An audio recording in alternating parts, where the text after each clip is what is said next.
तर बरेच दिवस मला फ्रूट कस्टर्ड करायचं होतं, पण काही ना काही कारणामुळे ते राहतच होतं.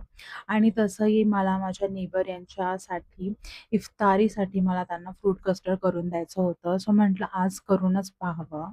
तर सगळ्यात आधी मी इथे 2 कप एवढं दूध बॉईल करायला ठेवलं होतं आणि त्याच सेम कपमध्ये मी थंड दूध घेतलेलं आहे आणि त्याच्यामध्ये 2.5 चमचे एवढे कस्टर्ड पावडर मी ॲड केली होती. हे चांगलं स्टर करायचं आहे म्हणजे त्याच्यामध्ये कुठलेही लम्स राहणार नाही. आणि जेव्हा दुधाला इथे बॉईल आला होता, तेव्हा मी अर्धा कप एवढी साखर ॲड केली होती. ही कस्टर्ड पावडर ॲड करायच्या आधी मी इथे अर्धा कप एवढी साखर ॲड केली होती. त्याचा मी व्हिडिओ घ्यायला विसरले. तर हे कस्टर्ड पावडर ॲड केलेलं दूध आपण हळू करत मी हे दुधामध्ये ॲड करत आहे. म्हणजे कोणतेही लम्स राहणार नाही आणि कंटिन्यू स्टर करायचं आहे.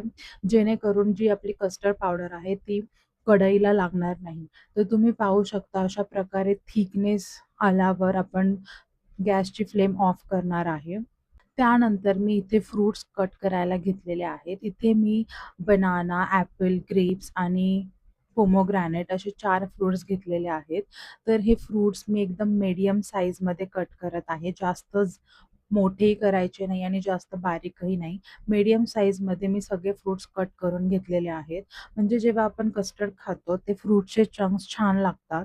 तर तुम्ही सुद्धा अशाच मीडियम साईजमध्ये फ्रूट कट करा आणि हे फ्रूट नेहमी फ्रेशच घ्या म्हणजे कस्टर्ड खूप चांगलं लागतं आणि छान होतं ते.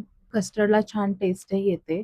तर अशा प्रकारे इथे दूध एकदम थंड झाल्यावर मी एका बाउलमध्ये काढून घेतलेलं आहे. नेहमी कस्टर्ड करताना दूध थंड झाल्यावरच आपण त्याच्यामध्ये फ्रूट ॲड करणार आहोत. गरम दुधामध्ये बिलकुल फ्रूट ॲड करायचे नाहीयेत. तर इथे मी असं एक-एक करत सगळे फ्रुट्स ॲड करत आहे. आणि सगळ्यात महत्त्वाची टिप, जेव्हा आपण फ्रूट कस्टर्ड करतो, तेव्हा त्याच सेम डेला ते संपायला हवं. त्याच्या नेक्स्ट डे त्या कस्टर्डला पाणी सुटतं आणि ते खराब होण्याचे चान्सेस भरपूर असतात. म्हणून सेम डेला संपवायचं ट्राय करा किंवा तुम्ही क्वांटिटी कमी सुद्धा करू शकता. तर अशा प्रकारे मी सगळे फ्रुट्स चांगले मिक्स करून घेतलेलं आहे आणि वरून गार्निशिंगसाठी थोडे पोमोग्रॅनेट आणखी ॲड केलेले आहेत आणि थोडेसे बदाम देखील मी वरून ॲड केलेले आहेत. तुम्ही इथे केसरचा देखील यूज करू शकता, ऑप्शनल आहे. तर अशा प्रकारे आपलं फ्रूट कस्टर्ड रेडी आहे. तुम्ही देखील नक्की ट्राय करा. Thank you.